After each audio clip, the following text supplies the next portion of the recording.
नमस्ते दोस्तों, आज हम एक दिलचस्प बात करेंगे। वो 14 स्टॉक्स जिनमें क्वांट म्यूचुअल फंड अकेला भारी निवेशक है। लेकिन साथ ही हमें सावधान भी रहना होगा, क्योंकि हाल ही में क्वांट म्यूचुअल फंड पर फ्रंट रनिंग के गंभीर आरोप लगे हैं।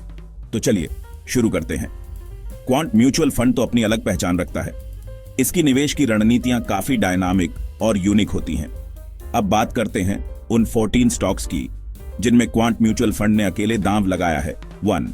Century Enca 2, Russell India 3, Lancer Container Lines 4, Ashapura Minichem 5, Jash Engineering 1, Vishnu Prakash R Pungalia 7, HP Adhesives 8, Prime Securities 9, Best AgroLife 10, Hubac Colorants India 11, Primo Chemicals 12, Sasken Technologies 13, NACL Industries 14, Nahar Spinning Mills। लेकिन हाल ही में quant mutual fund पर front running के आरोप लगे हैं।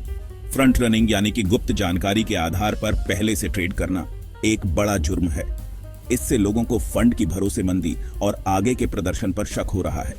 अगर इन आरोपों पर कानूनी कार्रवाई होती है तो इन स्टॉक्स पर बुरा असर पड़ सकता है, क्योंकि इनमें क्वांट म्यूचुअल फंड अकेला बड़ा निवेशक है। कुछ नतीजे ये हो सकते हैं। अस्थिरता, स्टॉक के भावों में जबरदस्त उतार चढ़ाव आएगा, क्योंकि बाजार की सोच बदल जाएगी। तरलता की कमी, अगर दूसरे निवेशक इन स्टॉक्स को बेचना शुरू कर देंगे तो तरलता की समस्या हो सकती है। कीमत में बदलाव, स्टॉक की वैल्यू नए हालात के हिसाब से कम या ज्यादा हो सकती है। तो निवेशकों के लिए कुछ सलाह: खबरों पर नजर रखें। फ्रंट रनिंग के केस से जुड़ी खबरों को फॉलो करते रहे। पोर्टफोलियो में विविधता लाएं। इन स्टॉक्स पर ज्यादा भरोसा ना करके अपने पोर्टफोलियो में अलग अलग स्टॉक्स शामिल करें। फाइनेंशियल एडवाइजर से सलाह लें।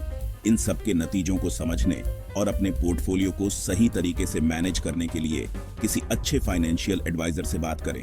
तो दोस्तों, क्वांट म्यूचुअल फंड के इन 14 स्टॉक्स में अकेले निवेश करना उनकी यूनिक स्ट्रैटेजी तो है, लेकिन फ्रंट रनिंग के आरोपों ने रिस्क बढ़ा दिया है। निवेशकों को जागरूक रहना चाहिए और अपने निवेश को सुरक्षित रखने के लिए सावधानियां बरतनी चाहिए। और हाँ, फाइनेंस और निवेश से जुड़ी ऐसी ही जानकारी के लिए हमारे चैनल को लाइक, शेयर और सब्सक्राइब जरूर करें। धन्यवाद।